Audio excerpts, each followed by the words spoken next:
ನಮಸ್ತೆ watch Kannada serial ಚಾನಲ್ಗೆ ಸ್ವಾಗತ. ಮೊದಲು ನಮ್ಮ ಚಾನಲ್ನ ಸಬ್ಸ್ಕ್ರೈಬ್ ಮಾಡ್ಕೊಳ್ಳಿ, ನಂತರ ವಿಡಿಯೋನ ಪೂರ್ತಿಯಾಗಿ ನೋಡಿ. ಇನ್ನು ಪ್ರಾರಂಭದಲ್ಲಿ ಕಂಠಿ ಗ್ಯಾರೇಜಲ್ಲಿ ಕೆಲಸ ಮಾಡ್ತಾ ಇರ್ತಾನೆ. ಆವಾಗ ಅಲ್ಲಿಗೆ ವೈಭವಿ ಬರ್ತಾಳೆ. ವೈಭವಿ ಬಂದು ಹೇಳ್ತಾಳೆ, ಕಂಠಿ ಮೊದಲು ನಿನ್ನ ಕೈ ತೊಳ್ಕೊ ಅಂತ ಹೇಳ್ತಾಳೆ.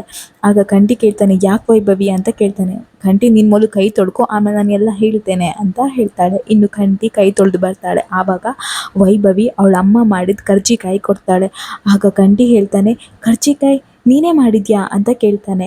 ಆಗ ವೈಭವಿ ಹೇಳ್ತಾಳೆ, ನಂಗೆಲ್ಲ ಮಾಡೋಕ್ಕೆ ಬರಲ್ಲ, ಅಮ್ಮ ಮಾಡಿದ್ರು, ದೇವರಿಗೆ ನೈವೇದ್ಯ ಅಂತ ಇಟ್ಟಿದ್ರು, ಅದಾದ್ಮೇಲೆ ನಾನು ಹಿಡ್ಕೊಂಡು ಬಂದೆ ಅಂತ ಹೇಳ್ತಾಳೆ. ಆಗ ಕಂಠಿ ಹೇಳ್ತಾನೆ, ನೀನೇನಾದರೂ ನನಗೆ ತಗೊಂಡು ಹೋಗ್ತಿದ್ಯಾ ಅಂತ ಗೊತ್ತಾಗಿದ್ರೆ ನಿಮ್ಮಮ್ಮ ಇದಕ್ಕೆ ಏನಾದರೂ ಹಾಕಿ ಕೊಡ್ತಿದ್ರು ನೋಡು ಅಂತ ಹೇಳ್ತಾನೆ. ಆಗ ವೈಭವಿ ಹೇಳ್ತಾಳೆ, ಹಾಗೆಲ್ಲ ಏನು ಮಾಡಲ್ಲ, ತಿನ್ನು ಅಂತ ಹೇಳ್ತಾಳೆ. ಇನ್ನು ಕಂಠಿ ತಿಂದು ಹೇಳ್ತಾನೆ, ತುಂಬ ಚೆನ್ನಾಗಿದೆ ವೈಭವಿ ಅಂತ ಹೇಳ್ತಾನೆ. ಆವಾಗ ಬ್ಯಾಟ್ರಿ ಸೂರ್ಯ ನೋಡ್ತಾ ಇರ್ತಾನೆ, ಸೂರ್ಯ ಯಾವ ಕಡೆ ಹುಟ್ಟಿದ್ದಾನೆ ಅಂತ ಹೇಳ್ಕೊಂಡು. ಆಗ ವೈಭವಿ ಹೇಳ್ತಾಳೆ, ಬ್ಯಾಟ್ರಿಯನ್ನು ಏನು ಮಾಡ್ತಿದ್ದೀರಾ ನೀವು ಅಂತ ಹೇಳ್ತಾಳೆ. ಆಗ ಬ್ಯಾಟ್ರಿ ಹೇಳ್ತಾನೆ, ಅಲ್ಲ ಇವತ್ತು ಸೂರ್ಯ ಏನಾದರೂ ಬೇರೆ ದಿಕ್ಕನಲ್ಲಿ ಹುಟ್ಟಿದ್ನಾ, ನೀವು ಯಾವಾಗಲೂ ಗಲಾಟೆ ಮಾಡ್ತೀರಾ, ಇವತ್ತು ಬೇರೆ ಕರ್ಜಿಕಾಯಿ ತೊಗೊಂಡು ಬಂದಿದ್ದೀರಲ್ವಾ ಅಂತ ಕೇಳ್ತಾನೆ. ಆವಾಗ ವೈಭವಿ ಹೇಳ್ತಾಳೆ, ಗಲಾಟೆ ಮಾಡಲೇಬೇಕಲ್ವಾ, ಪ್ರೀತಿ ಅಂದರೆ ಗಲಾಟೆ ಇದ್ದೇ ಇರುತ್ತೆ ಅಂತ ಹೇಳ್ತಾಳೆ. ಆಗ ಬ್ಯಾಟ್ರಿ ಹೇಳ್ತಾನೆ, ನನಗೂ ಒಂದು ಸಿಗ್ಬೋದಾ ಕರ್ಜಿಕಾಯಿ ಅಂತ ಹೇಳ್ತಾನೆ. ಅದಕ್ಕೆ ಏನು ತಗೊಳ್ಳಿ ಅಂತ ಹೇಳ್ತಾನೆ. ಇನ್ನು ಕಂಠಿ ಹೇಳ್ತಾನೆ, ಬ್ಯಾಟ್ರಿ ಗ್ರೀಸ್ ಖಾಲಿಯಾಗಿದೆಯಲ್ಲ, ಹೋಗಿ ತಗೊಂಡು ಬಾ ಅಂತ ಹೇಳಿ ದುಡ್ಡು ಕೊಟ್ಟು ಅಲ್ಲಿಂದ ಕಳಿಸ್ತಾನೆ. ಇನ್ನು ವೈಭವಿ ಹೇಳ್ತಾಳೆ, ಕಂಠಿ ಹೇಗಿದೆ ಕಂಠಿ, ಚೆನ್ನಾಗಿದೆಯಾ ಅಂತ ಹೇಳ್ತಾಳೆ. ಆಗ ಕಂಠಿ ಹೇಳ್ತಾನೆ, ತುಂಬ ಚೆನ್ನಾಗಿದೆ ವೈಭವಿ, ನನಗಂತೂ ಸಿಕ್ಕಾಪಟ್ಟೆ ಇಷ್ಟ ಆಯಿತು ಅಂತ ಹೇಳ್ತಾನೆ. ಆಗ ವೈಭವಿ ಹೇಳ್ತಾಳೆ, ನೋಡು ಕಂಠಿ, ನೀ ನನ್ನ ಜೊತೆ ಇದೇ ರೀತಿ ನಗ್ನಗ್ತಾನೆ ಮಾತಾಡ್ತಿರ್ಬೇಕು ಕಂಠಿ ಅಂತ ಹೇಳ್ತಾಳೆ. ಆಗ ಕಂಠಿ ಹೇಳ್ತಾನೆ, ನಾನು ಯಾವಾಗಲೂ ನಿನ್ನ ಜೊತೆ ನಗಾಡ್ತಾನೆ ಮಾತಾಡ್ತಿರ್ತೇನಲ್ವಾ, ಮತ್ತೇನು ಅಂತ ಹೇಳ್ತಾನೆ. ಆವಾಗ ವೈಭವಿ ಹೇಳ್ತಾಳೆ, ಅಲ್ಲ ನಿನಗೆ ಕೆಲಸ ಸಿಟ್ಟು ಬರುತ್ತೆ, ಸಿಟ್ಟು ಬಂದಾಗ ನನ್ನ ಮೇಲೆ ನೀನು ರೇಗಾಡ್ತೀಯಾ ಅಂತ ಹೇಳ್ತಾಳೆ. ಆವಾಗ ಕಂಠಿ ಹೇಳ್ತಾನೆ, ಏನು ವೈಭವಿ, ನಾನು ಯಾವಾಗ ನಿನ್ನ ಜೊತೆ ರೇಗಾಡಿದ್ದೇನೆ, ಸುಮ್ಮನೆಲ್ಲ ಹೇಳ್ಬೇಡ ನನಗೆ ಅಂತ ಹೇಳ್ತಾನೆ.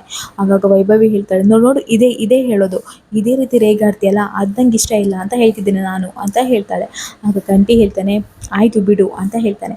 ಇನ್ನು ವೈಭವಿ ಹೇಳ್ತಾಳೆ, ನಾನೊಂದು ಕೇಳಲ್ಲ, ಇವಾಗ ತುಂಬ ಕಷ್ಟ ಬರ್ತದೆ ಅಂತ ಅಂದ್ಕೊ, ಆವಾಗ ನೀನು ಯಾರ ಪರವಾಗಿ ನಿಲ್ತೀಯಾ, ನಿನ್ನ ಅಣ್ಣನ ಪರವಾಗಿ ನಿಲ್ತೀಯಾ ಅಥವಾ ನನ್ನ ಪರವಾಗಿ ನಿಲ್ತೀಯಾ ಹೇಳು ಅಂತ ಹೇಳ್ತಾನೆ. ಆವಾಗ ಕಂಠಿ ಹೇಳ್ತಾನೆ, ನೋಡು ಇದೇ ನನಗೆ ಬೇಡ ಅಂತ ಹೇಳ್ತಿರೋದು, ನಾನು ಈ ಥರದ್ದೇ ಕ್ವಶನ್ ಕೇಳಬೇಡ ಅಂತ ಹೇಳ್ತಿರೋದು ಅಂತ ಹೇಳ್ತಾನೆ. ಆವಾಗ ವೈಭವಿ ಹೇಳ್ತಾನೆ, ಹೇಳು ಕಂಠಿ, ಯಾರ ಪರವಾಗಿ ನಿಲ್ತೀಯಾ ನೀನು ಅಂತ ಕೇಳ್ತಾನೆ. ಆವಾಗ ಕಂಠಿ ಹೇಳ್ತಾನೆ, ಇಬ್ಬರು ಪರವಾಗಿ ನಿಲ್ತೇನೆ ಅಂತ ಹೇಳ್ತಾನೆ. ಆಗ ವೈಭವಿ ಕೇಳ್ತಾಳೆ, ಅಲ್ಲ ನೀನು ಒಬ್ಬರು ಪರವಾಗಿ ಹೆಸರು ಹೇಳಬೇಕು, ಹೇಳು ಯಾರಾದರೂ ಒಬ್ಬರ ಹೆಸರು ಹೇಳು ಅಂತ ಹೇಳ್ತಾಳೆ. ಆಗ ಕಂಠಿ ಹೇಳ್ತಾನೆ, ನನ್ನ ಅಣ್ಣನ ಪರವಾಗಿ ನಿಲ್ಲೋದು, ಅಣ್ಣನೇ ನನಗೆಲ್ಲ ಅಂತ ಹೇಳಿ ಸಿಟ್ಟಿನಲ್ಲಿ ಸೀದೆ ಎತ್ಕೊಂಡು ಬೈಕ್ ರಿಪೇರಿ ಮಾಡ್ತಾನೆ. ಇನ್ನು ವೈಭವಿಗಂತೂ ತುಂಬಾ ಸಿಟ್ಟು ಬರ್ತಾ ಇರ್ತದೆ, ಹಾಗೂ ಬೇಜಾರು ಕೂಡ ಆಗ್ತಾ ಇರ್ತದೆ. ಕಂಠಿ ಯಾವಾಗಲೂ ಅವಳ ಅಣ್ಣನ ಹೆಸರನ್ನೇ ಹೇಳ್ತಾನೆ, ನನ್ನ ಹೆಸರು ಹೇಳೋದೇ ಇಲ್ಲ ಹೇಳ್ಕೊಂಡು ತುಂಬ ಬೇಜಾರು ಪಡ್ಕೊಳ್ತಾ ಇರ್ತಾಳೆ. ಇನ್ನು ಈ ಕಡೆ ಚಂದನ ಮನೆಗೆ ಬರ್ತಾಳೆ. ಚಂದನ ಮನೆಗೆ ಬಂದಾಗ ನಟರಾಜ ಮಲ್ಕೊಂಡಿರ್ತಾನೆ. ಇನ್ನು ಚಂದನ ಹೇಳ್ತಾಳೆ, ಅಂಕಲ್ ಹೇಗಿದೆ ಅಂಕಲ್, ಅಂಕಲ್ ನಿಜ ಹೇಳಿ, ನೀವು ಗಂಜಿ ಕುಡಿದ್ರಲ್ವಾ, ಟ್ಯಾಬ್ಲೆಟ್ ತಗೊಂಡ್ರಿ ಅಲ್ವಾ ಅಂಕಲ್ ಅಂತ ಹೇಳ್ತಾಳೆ. ಆಗ ನಟರಾಜ ಹೇಳ್ತಾನೆ, ಹೌದಮ್ಮ ತಗೊಂಡೆ ಟ್ಯಾಬ್ಲೆಟು ಅಂತ ಹೇಳ್ತಾನೆ. ಇನ್ನು ಚಂದನ ಅವಳ ಮೈ ಎಲ್ಲ ಮುಟ್ತಾಳೆ. ಮೈ ಮುಟ್ಟಿದಾಗ, ಹಣೆ ಮುಟ್ಟಿದಾಗ ತುಂಬ ಬಿಸಿ ಇರ್ತದೆ.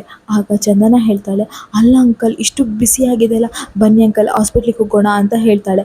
ಆಗ ನಟರಾಜ್ ಹೇಳ್ತಾನೆ, ಬೇಡ ಕಣಮ್ಮ ಅಂತ ಹೇಳ್ತಾನೆ. ಆಗ ಚಂದನ ಹೇಳ್ತಾಳೆ, ಇಲ್ಲ ಅಂಕಲ್, ಯಾವುದಕ್ಕೂ ಒಂದ್ಸಲ ಹಾಸ್ಪಿಟ್ಲಿಗೆ ಹೋಗಿ ತೋರಿಸೋಣ, ಮೈಯೆಲ್ಲ ಇಷ್ಟು ಬಿಸಿ ಇದೆ ಅಲ್ವಾ, ಬನ್ನಿ ಅಂಕಲ್ ಅಂತ ಹೇಳ್ತಾಳೆ. ಆಗ ನಟರಾಜ ಹೇಳ್ತಾನೆ, ಏನೂ ಆಗಲ್ಲ ಕಣಮ್ಮ, ಬೆಳಿಗ್ಗೆ ಆಗೋಷ್ಟರಲ್ಲಿ ಎಲ್ಲ ಸರಿ ಹೋಗುತ್ತೆ, ನೋಡು ನೀನು ತುಂಬ ದಣ್ಣಿಗೆ ಬಂದಿದ್ಯಾ, ಹೋಗಿ ಟೀ ಮಾಡ್ಕೊಂಡು ಕುಡಿ ಸ್ವಲ್ಪ ಅಂತ ಹೇಳ್ತಾನೆ. ಆಗ ಚಂದನ ಆಯಿತು ಅಂತ ಹೇಳಿ ಟೀ ಮಾಡ್ತಾ ಇರ್ತಾಳೆ. ಆಗ ಅಲ್ಲಿಗೆ ಮಹಿ ಬರ್ತಾನೆ. ಮಹಿ ಬಂದು, ಅದಕ್ಕೆ ಟೀ ಮಾಡ್ತಿದ್ದೀರಾ ಅಂತ ಕೇಳ್ತಾಳೆ. ಆವಾಗ ಅವಳು ಹೇಳ್ತಾಳೆ, ಹೌದು ಮೈ, ಹೇಳ್ದಾಗೆ ನೀನು ಎಕ್ಸಾಮ್ ಎಲ್ಲ ಹೇಗಾಯಿತು, ಹೇಗೆ ಎಕ್ಸಾಮ್ ಬರ್ದು, ಮೊನ್ನೆ ಮಿಡ್ ಟರ್ಮ್ ಎಕ್ಸಾಮ್ ಆಯ್ತಲ್ಲ, ಹೇಗೆ ಬರ್ದು ಅಂತ ಕೇಳ್ತಾಳೆ. ಆವಾಗ ಅವನು ಹೇಳ್ತಾನೆ, ಪಾಸ್ ಆಗ್ತೇನೆ ಅದಕ್ಕೆ ಪರವಾಗಿಲ್ಲ, ಆರಾಮಲ್ಲಿ ಆಗ್ಬೋದು ಅಂತ ಹೇಳ್ತಾನೆ. ಆವಾಗ ಚಂದನ ಹೇಳ್ತಾಳೆ, ಏನು ಮಹಿ ಯಾವಾಗ ಕೇಳಿದ್ರು ಪಾಸ್ ಆಗ್ತೇನೆ ಅಂತ ಹೇಳ್ತೀಯ, ಒಳ್ಳೆ ಮಾರ್ಕ್ಸ್ ಬರಬೇಕಲ್ವ, ಒಳ್ಳೆ ಮಾರ್ಕ್ಸ್ ಬಂದರೆ ತಾನೇ ನಿನಗೆ ಒಳ್ಳೆ ಜಾಬ್ ಸಿಗೋದು, ಅಲ್ಲ ನಾನು ಇಷ್ಟು ದಿನ ನೀನು ಒಂದಿನೂ ಸೀರಿಯಸ್ ಆಗಿ ಓದಿರೋದೇ ನೋಡಿಲ್ಲಲ್ಲ ಅಂತ ಹೇಳ್ತಾಳೆ. ಆಗ ಮಹಿ ಹೇಳ್ತಾನೆ, ಅಯ್ಯೋ ಅತ್ತಿಗೆ ಪಾಸ್ ಆದರೆ ಸಾಕತ್ತಿಗೆ, ಯಾರತ್ತಿಗೆ ಅಷ್ಟು ಸೀರಿಯಸ್ ಆಗೆಲ್ಲ ಓದ್ತಾರೆ, ಎಕ್ಸಾಮ್ ಅಂದರೆ ಹಿಂದಿನ ದಿನ ಓದಿದರೆ ಸಾಕತ್ತಿಗೆ ಅಂತ ಹೇಳ್ತಾನೆ. ಆಗ ಚಂದನಕ್ಕೆ ಸಿಟ್ಟು ಬರುತ್ತೆ, ನೋಡು ಮಹಿ ಈ ರೀತಿ ಮಾಡಬೇಡ, ಫ್ಯೂಚರ್ ಬಗ್ಗೆ ಥಿಂಕ್ ಮಾಡು, ನೀನು ಈಗ ಕಷ್ಟಪಟ್ಟು ಓದಿದರೆ ಫ್ಯೂಚರಲ್ಲಿ ತುಂಬ ಖುಷಿಯಾಗಿರ್ಬೋದು, ಅಷ್ಟೇ ಅಲ್ಲ ನೋಡು, ಇನ್ನು ನೀನು UPSC ಎಕ್ಸಾಮಿಗೆ ಪ್ರಿಪೇರ್ ಆಗಬೇಕು, IPS ಎಲ್ಲ ಆಗಬೇಕು, ಆ ಎಕ್ಸಾಮಿಗೂ ಪ್ರಿಪೇರ್ ಆಗಬೇಕು. ನಮ್ಮ ಮನೇಲೂ ಗೌರ್ಮೆಂಟ್ ಅಧಿಕಾರಿಗಳಿದ್ದಾರೆ ಅಂತ ಹೇಳಿದ್ರೆ ನಮಗೂ ಹೆಮ್ಮೆ ಅಲ್ವಾ, ನೀನು ಆ ಎಕ್ಸಾಮ್ ಬರಿಬೇಕು ಮಹಿ ಅಂತ ಹೇಳ್ತಾಳೆ. ಆಗ ಮಹಿ ಹೇಳ್ತಾನೆ, ಏನತ್ತಿಗೆ ಇಷ್ಟು ಸುಲಭವಾಗಿ ಹೇಳಿಬಿಟ್ರಲ್ಲ, UPSC ಎಕ್ಸಾಮ್ ಬರಿ, IPS ಎಕ್ಸಾಮ್ ಬರಿ ಅಂತ ಹೇಳ್ಕೊಂಡು. ಅದಕ್ಕೆ ಅದೆಲ್ಲ ತುಂಬ ಕಷ್ಟ, ಅದಕ್ಕೆಲ್ಲ ತುಂಬ ಓದಬೇಕು, ಅದಕ್ಕೆ ನನ್ನ ಕೈಯಲ್ಲಿ ಅದೆಲ್ಲ ಆಗಲ್ಲ ಅಂತ ಹೇಳ್ತಾನೆ. ಆಗ ಚಂದನ ಹೇಳ್ತಾಳೆ, ನೋಡು ಮಹಿ, ಜೀವನದಲ್ಲಿ ಕಷ್ಟಪಟ್ಟರೆ ತಾನೇ ಸುಖ ಸಿಗೋದು, ನಿನ್ನ ಕೈಯಲ್ಲಿ ಆಗುತ್ತೆ, ನೀನು ಮಾಡು, ಕಷ್ಟಪಟ್ಟು ಓದು, ನಾನು ನಿನಗೆ ಸಪೋರ್ಟ್ ಮಾಡ್ತೇನೆ.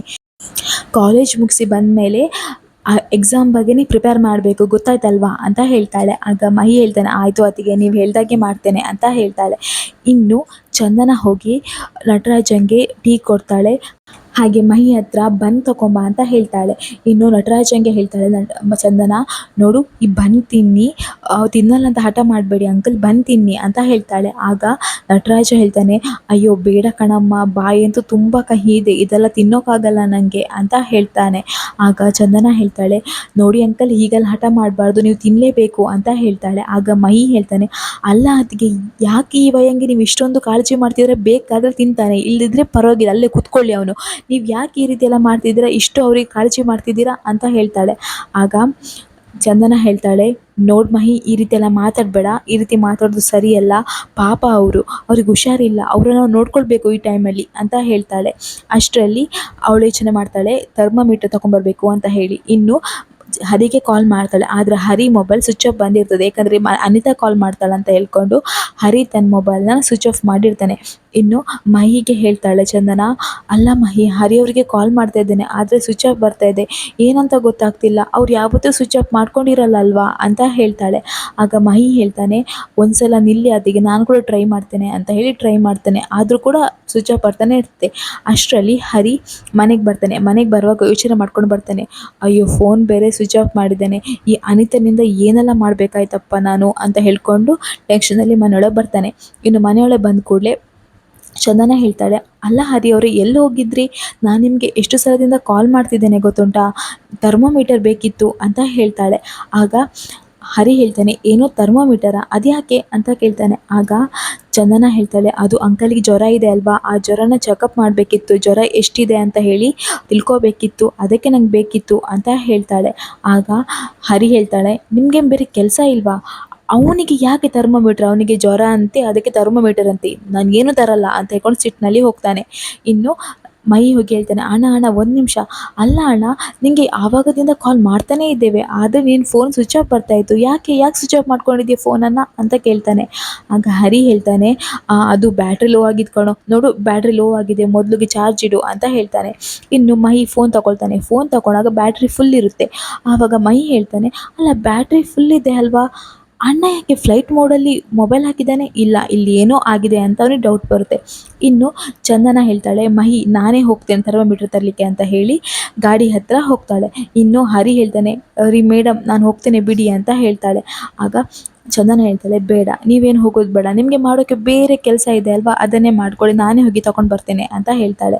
ಆಗ ಹರಿ ಹೇಳ್ತಾನೆ, ಬೇಡ ಮೇಡಮ್, ನಾನು ಹೋಗಿ ತೊಗೊಂಡು ಬರ್ತೇನೆ, ನೀವು ಸುಮ್ಮನೆ ಮನೆಯಲ್ಲಿರಿ ಅಂತ ಹೇಳ್ತಾನೆ. ಇನ್ನು ಕೀ ಕೊಡಿ ಮೇಡಮ್ ಅಂತ ಹೇಳಿ ಅವನು ಗಾಡಿ ಬಿಟ್ಕೊಂಡು ಥರ್ಮೋಮೀಟರ್ ತರಲಿಕ್ಕೆ ಅಂತ ಹೋಗ್ತಾನೆ. ಇನ್ನು ಮಹಿ ಹೇಳ್ತಾನೆ ಚಂದನ ಹತ್ರ, ಅತಿಗೆ ಹರಿಯಣ್ಣನ ಫೋನ್ ಬೇಕಂತ ಸ್ವಿಚ್ ಆಫ್ ಮಾಡ್ಕೊಂಡಿದ್ದಾನೆ, ಅವನೇನೋ ಸಮಸ್ಯೆಯಲ್ಲಿದ್ದಾನೆ, ನಮ್ಮ ಹತ್ರ ಹೇಳ್ತಾ ಇಲ್ಲ ಅಂತ ಹೇಳ್ತಾನೆ. ಆವಾಗ ಚಂದನ ಹೇಳ್ತಾಳೆ, ಸಮಸ್ಯೆ ಮಾಡ್ಕೊಂಡವ್ರು ಅವರೇ ಅಲ್ವಾ, ಅವ್ರು ತಂದ್ಕೊಂಡ ಸಮಸ್ಯೆ ಅವರೇ ಪರಿಹಾರ ಹುಡ್ಕೊಳ್ತಾರೆ ಬಿಡು ಅಂತ ಹೇಳಿ ಚಂದನ ಅಲ್ಲಿಂದ ಹೋಗ್ತಾಳೆ. ಇನ್ನು ಈ ಕಡೆ ಮುತ್ತು ಅವ್ರ ಕೆಲಸದವ್ರ ಜೊತೆ ಮಾತಾಡ್ತಾ ಇರ್ತಾನೆ. ನೋಡಿ ಮಳೆ ಬರುವ ಹಾಗಿದೆ, ಟರ್ಪಲ್ ಒಂದು ಹಾಕಿಬಿಡಿ ಸಿಮೆಂಟಿಗೆ ಅಂತ ಹೇಳ್ತಾರೆ. ಅಷ್ಟರಲ್ಲಿ ಮಹಿಮಾ ಬರ್ತಾಳೆ. ಮಹಿಮಾ ಬರುವಾಗ ಮುತ್ತುಗೋಸ್ಕರ ಸ್ವೀಟನ್ನು ಮಾಡ್ಕೊಂಡು ತಂದಿರ್ತಾಳೆ. ಇನ್ನು ಮುತ್ತು ಹೇಳ್ತಾನೆ, ಏನು ಮಹಿಮಾ ಅವರೇ, ಇವಾಗ ಇಲ್ಲಿ ಬಂದಿದ್ದೀರಾ, ಏನು ವಿಚಾರ ಅಂತ ಕೇಳ್ತಾನೆ.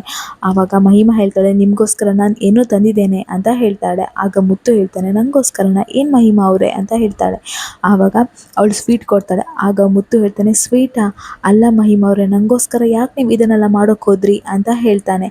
ಆಗ ಮಹಿಮಾ ಹೇಳ್ತಾಳೆ, ನಿಮಗೋಸ್ಕರ ಮಾಡೋದ್ರಲ್ಲಿ ನಂಗೆ ಖುಷಿ ಇದೆ ಅಂತ ಹೇಳ್ತಾಳೆ. ಇನ್ನು ಮುತ್ತು ಆ ಸ್ವೀಟ್ ತಿಂತಾನೆ. ಮುತ್ತುಗಂತೂ ತುಂಬಾ ಇಷ್ಟ ಆಗುತ್ತೆ. ಮಹಿಮಾ ಅವರೇ ತುಂಬ ಚೆನ್ನಾಗಿದೆ ಅಂತ ಹೇಳ್ತಾನೆ. ಇನ್ನು ಅಲ್ಲ ಮಹಿಮಾ ಅವರೇ, ರಾತ್ರಿ ಆಗ್ತಾ ಬರ್ತಾ ಇದೆ, ಅಲ್ಲ ಇವಾಗ ನೀವು ಹೇಗೆ ಹೋಗ್ತೀರಾ ಮನೆಗೆ ಅಂತ ಕೇಳ್ತಾನೆ. ಆಗ ಮಹಿಮಾ ಹೇಳ್ತಾಳೆ, ನಾನು ನಡ್ಕೊಂಡು ಹೋಗ್ತೇನೆ ಅಂತ ಹೇಳ್ತಾಳೆ. ಆಗ ಮುತ್ತು ಹೇಳ್ತಾನೆ, ಬೇಡ ಮಹಿಮಾ ಅವರೇ, ನಾನೇ ನಿಮ್ಮನ್ನು ಬಿಟ್ಟು ಬರ್ತೇನೆ ಮನೆ ತನಕ ಅಂತ ಹೇಳ್ತಾನೆ. ಇನ್ನು ಮಹಿಮಾ ಬೇಕಂತ ಹೇಳಿ ಕಾಲ್ಗೆ ಏಟಾಗಿದೆ ಅಂತ ಹೇಳಿ ನಾಟಕ ಮಾಡ್ತಾಳೆ. ನಡ್ಕೊಂಡು ಹೋಗ್ತಿರುವಾಗ ಕಲ್ಲಿಗೆ ತಾಗಿ ಕಾಲಿಗೆ ನೋವಾಗಿದೆ ಅಂತ ಹೇಳಿ ಮುತ್ತು ಹತ್ರ ಹೇಳ್ತಾಳೆ. ಮುತ್ತುಜಿ ಕಾಲು ತುಂಬಾ ನೋವಾಗ್ತಿದೆ ಅಂತ ಹೇಳ್ತಾಳೆ. ಆಗ ಮುತ್ತು ಹೇಳ್ತಾನೆ, ಅಯ್ಯೋ ಕಾಲು ಉಳುಕಿತ ನಿಮಗೆ, ಒಂದು ಕೆಲಸ ಮಾಡಿ, ನನ್ನ ಸೈಕಲ್ ಹಿಂದೆಗಡೆ ಕೂತ್ಕೊಳ್ಳಿ ನೀವು ಅಂತ ಹೇಳ್ತಾನೆ. ಆವಾಗ ಮಹಿಮಾ ಹೇಳ್ತಾಳೆ, ಹಿಂದ್ಗಡೆನಾ? ಅಯ್ಯೋ ನನಗೆ ಕೂತ್ಕೊಳ್ಳಿಕ್ಕೆ ಬರಲ್ಲ ಅಂತ ಹೇಳ್ತಾಳೆ. ಆಗ ಮುತ್ತು ಹೇಳ್ತಾನೆ, ನಾನು ನಿಮಗೆ ಹೇಳಿ ಕೊಡ್ತೇನೆ ಹೇಗೆ ಕೂತ್ಕೋಬೇಕು ಅಂತ ಹೇಳ್ತಾನೆ. ಆಗ ಮಹಿಮಾ ಹೇಳ್ತಾಳೆ, ಮುತ್ತುಜಿ ನಾನು ಮುಂದ್ಗಡೆ ಕೂತ್ಕೊಳ್ಳ ಅಂತ ಹೇಳ್ತಾಳೆ. ಅವಳು ಆ್ಯಕ್ಚುಲಿ ನಾಟಕ ಮಾಡ್ತಿರ್ತಾಳೆ, ಅವಳ ಕಾಲಿಗೆ ಏನೂ ಆಗಿರೋದಿಲ್ಲ. ಆಗ ಮುತ್ತು ಹೇಳ್ತಾನೆ, ಮುಂದ್ಗಡೆನಾ? ಹಾಂ, ಮುಂದ್ಗಡೆ ಕೂತ್ಕೊಳ್ತೀರಾ ನೀವು ಅಂತ ಹೇಳ್ತಾನೆ. ಆಗ ಮಹಿಮಾ ಹೇಳ್ತಾಳೆ, ಹೌದು ಮುತ್ತುಜಿ ಅಂತ ಹೇಳ್ತಾಳೆ. ಆವಾಗ ಮುತ್ತು ಹೇಳ್ತಾನೆ, ಆಯಿತು ಬನ್ನಿ ಕೂತ್ಕೊಳ್ಳಿ ಅಂತ ಹೇಳ್ತಾರೆ. ಇನ್ನು ಇಬ್ಬರು ಕೂಡ ಸೈಕಲಲ್ಲಿ ಒಂದು ರೈಡ್ ಹೋಗ್ತಾ ಇರ್ತಾರೆ. ಖುಷಿಯಲ್ಲಿ ನಗಾಡ್ಕೊಂಡು ಮಾತಾಡ್ಕೊಂಡು ಒಳ್ಳೆ ಮಾಡಿ ಹೋಗ್ತಾ ಇರ್ತಾರೆ. ಆವಾಗ ಈಚೆ ಕಡೆಯಿಂದ ಭಾರತಿ ಮತ್ತು ಅವನಮ್ಮ ಕಾತ್ಯಾಯಿನಿ ಇಬ್ಬರು ಕೂಡ ಬರ್ತಾ ಇರ್ತಾರೆ. ಇನ್ನು ಕಾತ್ಯಾಯಿನಿ ಹೇಳ್ತಾ ಇರ್ತಾಳೆ, ಅಲ್ವೇ ನಿಂಗೇನೇ ಆಗಿದೆ ಅಲ್ಲ, ಅಷ್ಟು ಒಳ್ಳೆ ಗಂಡ ಮದುವೆ ಮಾಡಿ ಕೊಟ್ಟಿದ್ದೇವೆ, ಅವನು ಬೇರೆ ಯಾವುದೇ ದುರಭ್ಯಾಸ ಇಲ್ಲ ಅವನಿಗೆ, ಅಷ್ಟು ಒಳ್ಳೆ ಹುಡುಗ ಅವನು, ನಿನ್ನನ್ನು ಬೇರೆ ಕೆಲಸಕ್ಕೂ ಕಳಿಸಲ್ಲ, ನೀನು ನೋಡಿದ್ರೆ ಪದೇ ಪದೇ ನಮ್ಮ ಮನೆಗೆ ಬರ್ತೀಯಲ್ವೇನೆ, ಅಲ್ಲ ನಿಂಗೆ ಈ ಊರಲ್ಲಿ ಏನಿದೆ, ನೀನು ಹುಟ್ಟಿ ಬೆಳೆದ ಊರು, ಈ ಊರಲ್ಲಿ ನಿಂಗೆ ಏನು ಸಿಗುತ್ತೆ ಅಂತ ಪದೇ ಪದೇ ಬರ್ತೀಯ ಇಲ್ಲಿ, ನಿಂಗೆ ಏನೇ ಖುಷಿ ಸಿಗುತ್ತೆ, ನಿನ್ನ ಗಂಡನ ಮನೇಲಿ ಅಷ್ಟು ಖುಷಿಯಲ್ಲಿ ಅಷ್ಟು ಒಳ್ಳೆ ರೀತಿಯಲ್ಲಿ ಇರ್ಬೋದಲ್ಲ, ಯಾಕೆ ಇಲ್ಲಿ ಪದೇ ಪದೇ ಬರ್ತೀಯ ನೀನು, ಅಷ್ಟು ಒಳ್ಳೆ ಗಂಡ, ನೀನು ಹೇಳಿದೆಲ್ಲ ಕೇಳ್ತಾರೆ, ಹೇಳಿ ನೀನು ಯಾಕೆ ಇಲ್ಲಿ ಬರ್ತೀಯ ಅಂತ ಹೇಳ್ತಾ ಇರ್ತಾಳೆ. ಆವಾಗ ಭಾರತಿ ಹೇಳ್ತಾಳೆ, ಅಮ್ಮ ನೀನು ಸುಮ್ಮನೆ ಇರಮ್ಮ, ಅದನ್ನೇ ಯಾಕೆ ಹೇಳ್ತೀಯ ಹೇಳಿದ್ದನ್ನೇ ಅಂತ ಹೇಳ್ತಾಳೆ. ಆಗ ಅಷ್ಟರಲ್ಲಿ ಮುತ್ತು ಮತ್ತು ಮಹಿಮಾ ಸೈಕಲಲ್ಲಿ ಬರ್ತಾ ಇರ್ತಾರೆ. ಆಗ ಭಾರತಿ ನೋಡ್ತಾಳೆ. ಭಾರತಿ ನೋಡಿ ತುಂಬಾ ಖುಷಿ ಪಡ್ತಾಳೆ. ಭಾರತಿ ಹೇಳ್ತಾಳೆ, ಅಮ್ಮ ಅಲ್ಲಿ ನೋಡಿ ಅಮ್ಮ, ಮುತ್ತು ಮಾವ ಎಷ್ಟು ಖುಷಿಯಾಗಿದ್ದಾರೆ ನೋಡಿ ಅಂತ ಹೇಳ್ತಾಳೆ. ಆಗ ಕಾತ್ಯಾಯನಿ ಹೇಳ್ತಾಳೆ, ನೋಡ್ತಾ ಇದ್ದೇನೆ, ಅಲ್ಲ ಕಣೆ, ನೋಡಿದ್ರೆ ಹೊಟ್ಟೆ ಉರಿತದೆ, ಅಲ್ಲ ಇವನು ನಾಚಿಕೆ ಆಗಲ್ವಾ, 3 ಹೊತ್ತು ಹಿಂದಿ ಹುಡುಗಿ ಜೊತೆಗೆ ಸುತ್ತ ಬರ್ತಾ ಇರ್ತಾನಲ್ಲ, ನೋಡಿದವರೆಲ್ಲ ಏನು ಅಂದ್ಕೊಳ್ಳಲ್ಲ, ನಮ್ಮಂತೂ ಇವನನ್ನು ನೋಡಿದ್ರೆ ಉರಿದು ಹೋಗುತ್ತೆ ಅಂತ ಹೇಳ್ತಾ ಇರ್ತಾಳೆ. ಇನ್ನು ಮುತ್ತು ಮತ್ತು ಮಹಿಮಾ ಅವ್ರ ಮುಂದ್ಗಡೆಯಿಂದ ಪಾಸ್ ಆಗ್ತಾರೆ. ಆದರೆ ಮುತ್ತು ಭಾರತಿನ ನೋಡಿರಲ್ಲ. ಇನ್ನು ಭಾರತಿ ಹೇಳ್ತಾಳೆ, ಅಮ್ಮ ಮುತ್ತು ಮಾವ ನನ್ನ ನೋಡಲೇ ಇಲ್ಲ ಅಮ್ಮ, ಹಾಗೆ ಹೋಗ್ಬಿಟ್ರು ನೋಡು ಅಂತ ಹೇಳ್ತಾಳೆ. ಆಗ ಕಾತ್ಯಾಯನಿ ಹೇಳ್ತಾಳೆ, ಅದಕ್ಕೆ ಕಣೆ ನಾನು ಅವರನ್ನು ದೂರ ಇಟ್ಟಿರೋದು, ಅವ್ರ ಬುದ್ಧಿ ಹಾಗೇನೆ, ಇವಾಗ ನೀನು ಎಲ್ಲಿ ಕಾಣಿಸ್ತೀಯ, ಮುಂದ್ಗಡೆ ಇಲ್ವಾ ಅವಳು ಸುಪ್ನಾಥ್ ಗಿತ್ತಿ, ಅವಳಿರುವಾಗ ನೀನೆಲ್ಲ ಎಲ್ಲಿ ಕಾಣಿಸ್ತೀಯ, ನಿನ್ನ ಮೇಲೆ ಏನು ಕಾಳಜಿದೆ, ನಿನ್ನ ಮೇಲೆ ಕೇರೇ ಇಲ್ಲ ಅವನಿಗೆ ಅಂತ ಹೇಳ್ತಾಳೆ. ಆಗ ಭಾರತಿ ಹೇಳ್ತಾಳೆ, ಇಲ್ಲ ಅಮ್ಮ, ಮಾವ ನನ್ನ ನೋಡಲಿಲ್ಲ, ನೋಡಿದರೆ ನಿಜವಾಗ್ಲೂ ಮಾತಾಡ್ತಾ ಇದ್ರು, ಪರವಾಗಿಲ್ಲ ಬಿಡಿ ಅಮ್ಮ ಅಂತ ಹೇಳ್ತಾಳೆ. ಆಗ ಕಾತ್ಯಾಯನಿ ಹೇಳ್ತಾಳೆ, ನೀನು ಅವನನ್ನು ಯಾವಾಗ ಬಿಟ್ಕೊಡ್ತೀವಿ, ಯಾವಾಗಲೂ ಅವನ ಪರವಾಗಿ ವಹಿಸ್ಕೊಂಡು ಮಾತಾಡ್ತಿರ್ತೀಯಲ್ಲ, ಬಾಸಿದ ಮನೆಗೆ ಅಂತ ಹೇಳಿ ಹೋಗ್ತಾರೆ. ಇಲ್ಲಿಗೆ ಈ ವಿಡಿಯೋ ಮುಗಿಯುತ್ತೆ. ನಾಳೆ ಏನಾಗುತ್ತೆ ಅಂತ ಹೇಳಿ ಮುಂದಿನ ವಿಡಿಯೋದಲ್ಲಿ ನೋಡೋಣ. ಅಲ್ಲಿವರೆಗೂ ನಮ್ಮ ವಾಚ್ ಕನ್ನಡ ಸೀರಿಯಲ್ ಚಾನಲ್ನ ದಯಮಾಡಿ ಸಬ್ಸ್ಕ್ರೈಬ್ ಮಾಡ್ಕೊಳ್ಳಿ. ನಿಮ್ಮ ಬೆಂಬಲ ನಮ್ಮ ಮೇಲೆ ಸದಾ ಹೀಗೆ ಇರಲಿ.